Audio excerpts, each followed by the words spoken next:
I was 21 when I discovered that I was 4 months pregnant. And while that might not seem criminally young, it had taken me 4 months to discover this because my husband, Tim, a lazy but patient roofer with spiky dark hair, who moonlighted as a drug mule for the Hells Angels, was bringing home so much speed that I hadn't gotten my periods for almost a year. I had stopped speaking to my mother after I overheard her telling Tim that he should keep an eye on me because I wasn't dumb exactly. I just had no common sense. But it was too late for a legal abortion, and even as self-absorbed as I was, it occurred to me that there was no good reason for a married couple, even Tim and me, to give up their kid for adoption. To my credit, I did give up drinking and drugs and sign up for Lamaze classes as soon as I got the news. But I spent most of the pregnancy smearing my belly with cocoa butter and examining my hips for stretch marks. All I cared about was when I could start drinking again and how I was going to get my figure back. Tim responded to my badgering about how we were going to afford this by picking up roofing jobs in Southern Illinois, making additional runs for the Hells Angels, and smoking a lot of weed. But since he was now gone approximately all the time, and I was stone cold sober and getting fatter by the minute, we did nothing but fight. By the time I was 7 months pregnant, I was sick of waddling around with a 42-inch belly, and he was sick of hearing me complain about how the baby bruised the inside of my ribs and smashed my internal organs flat with her kicking.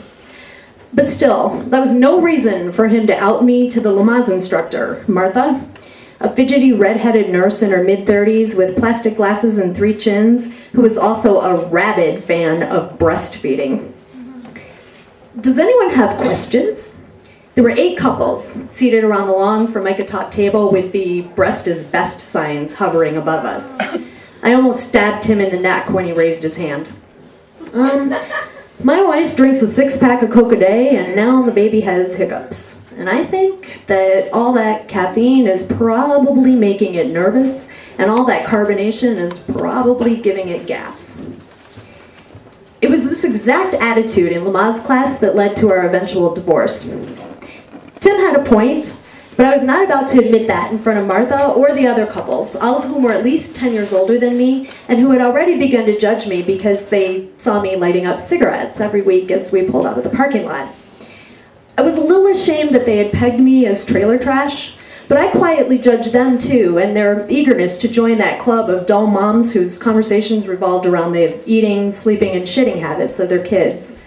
I was only 22 by then, and I had already decided that I was not going to change anything about myself just because I was about to become a mother, and that I would never ever use the phrase going down to refer to my kid's nap rather than my husband's activity around my vagina. I kicked him in the shin. "You jerk," I whispered in a snarl that he pretended not to hear. How dare he complain about me when he's out snorting coke with the Hells Angels? All of Martha's chins began to wobble as she nodded at me. "You should give up cola now. You won't want that in your system when you're breastfeeding." I was debating whether or not to ask Martha if that would be better or worse than the kid getting a contact buzz from its dad's continual weed smoking, when Tim popped in with, "Well, she's not breastfeeding. She wants to wear a bikini this summer and she's afraid it'll ruin her tits." I kicked him again, and he glared at me. Martha began zipping and unzipping her sweater as all the other couples collectively swiveled their necks to stare at me and my rampant selfishness.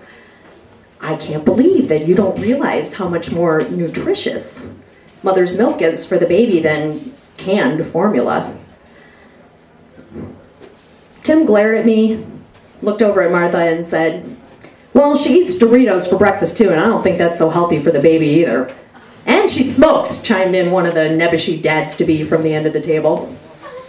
Martha made eye contact with everyone in the group except for me. "Well, maybe, in this case, formula might be the better choice." It was, I am sure, the first and last time she ever made that statement.